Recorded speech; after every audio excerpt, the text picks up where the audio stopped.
Why don't you accept this wonderful offer? Why wouldn't you like to meet Shakespeare, for example?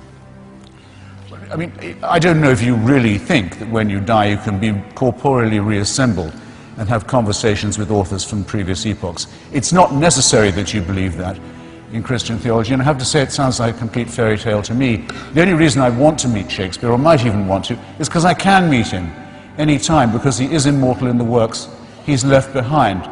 If you've read those, meeting the author would almost certainly be a disappointment. But when Socrates was sentenced to death for his philosophical investigations and for blasphemy, for challenging the gods of the city, and he accepted his death, he did say, well, if we are lucky, perhaps I'll be able to hold conversation with other great thinkers and philosophers and doubters too.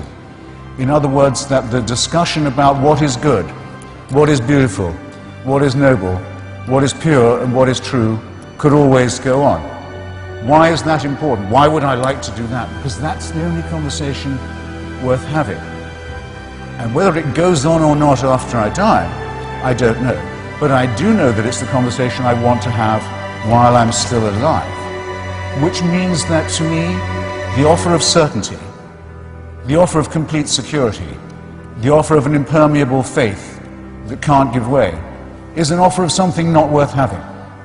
I want to live my life taking the risk all the time that I don't know anything like enough yet, that I haven't understood enough, that I can't know enough, that I'm always hungrily operating on the margins of a potentially great harvest of future knowledge and wisdom. I wouldn't have it any other way. And I'd urge you to look at those of you who tell you, those people who tell you at your age, that you're dead till you believe as they do. What a terrible thing to be telling to children. And that you can only live,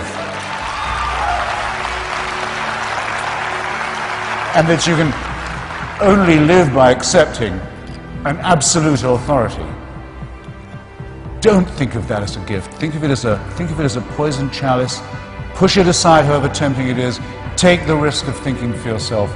Much more happiness, truth, beauty, and wisdom will come to you that way. Thank you.